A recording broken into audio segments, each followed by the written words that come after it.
امریکی صدر نے ایران کی تجاویز کو ناقابل قبول قرار دے دیا۔ ڈونلڈ ٹرمپ کا کہنا ہے کہ یہ مسودہ مکمل طور پر ناقابل قبول ہے۔ ایران کے نام نہاد نمائندوں کی تجاویز پڑھی ہیں۔ ایرانی حکام کا بھی رد عمل آ گیا۔ کہا گیا کہ امریکی صدر ہمارے جواب سے مطمئن نہیں تو یہی بہتر ہے۔ ٹرمپ کا جواب ہمارے لیے کوئی اہمیت نہیں رکھتا۔ مذاکراتی ٹیم کو ہدایت کی ہے کہ وہ مذاکرات کے دوران اپنی قوم کی بہتری کے لیے تجاویز دے۔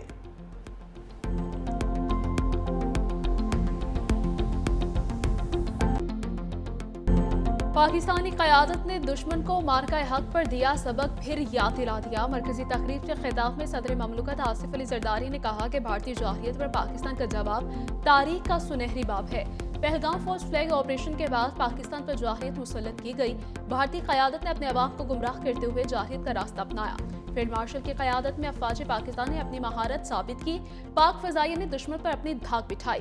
شاہینوں نے دشمن کے 8 طیارے مار گرائے۔ پاکستان ہمیشہ سے امن کا دائی رہا ہے۔ ہم نے عالمی امن کے لیے عملی اقدامات کیے۔ جنوبی ایشیا میں امن کے لیے مسئلہ کشمیر کا حل ناگزیر ہے۔ کشمیری عوام کو سلامتی کونسل کی قراردادوں کے مطابق حق خود ارادی دینا ہوگا۔ پانی ہمارے 24 کروڑ عوام کی لائف لائن ہے۔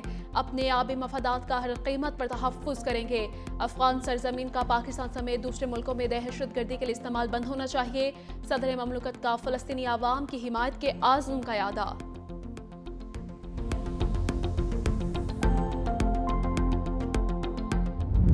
دشمن نے ہمیشہ کی طرح معصوم بچوں اور شہریوں کو نشانہ بنا کر ہم پر بلا اشتعال جنگ مسلط کر دی۔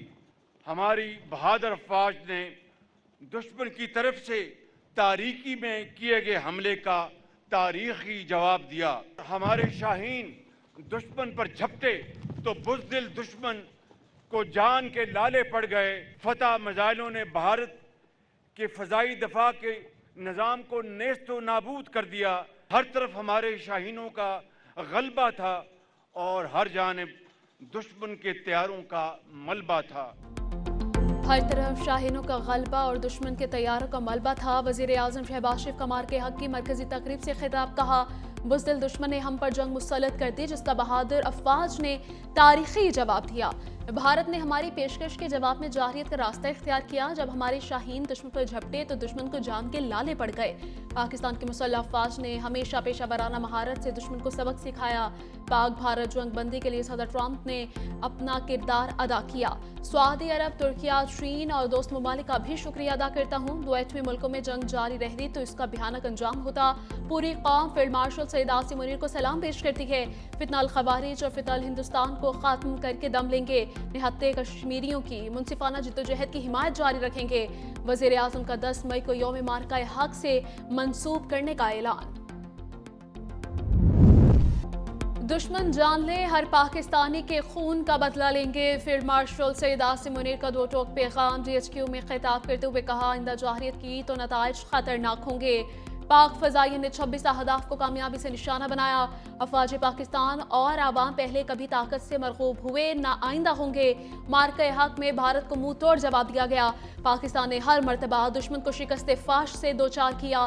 بھارت پاکستان پر الزام لگا کر خطے میں اپنی برتری ثابت کرنا چاہتا تھا۔ شہداء نے فتح کی قیمت اپنے خون کی صورت میں چکائی ہے۔ شکست خوردہ دشمن کو سفید جھنڈے لہرانے پر مجبور کر دیا۔ ایران امریکہ مذاکرات کی میزبانی کا تذکرہ۔ کہا پاکستان تاریخی امن مذاکرات کی میزبانی کر رہا ہے۔ اعتماد پر امریکی صدر ٹرمپ کی مشکور ہیں۔ فیلڈ مارشل سید عاصم منیر کی افغان طالبان رجیم کو وارننگ۔ کہا افغانستان دہشت گردی کے مراکز اور اماج گاہوں کا مکمل خاتمہ کرے۔ بھارت کے ایما پر فتنہ الخوارج اور فتنہ الہندوستان کی پشت پناہی بند کرے۔ مسئلہ کشمیر کا حل اقوام متحدہ کی قراردادوں کے مطابق کیا جائے۔ پاکستان آزاد فلسطینی ریاست کے قیام تک کاوشیں جاری رکھے گا۔ مارکہ حق وہ دن جب حق باطل پر غالب آیا۔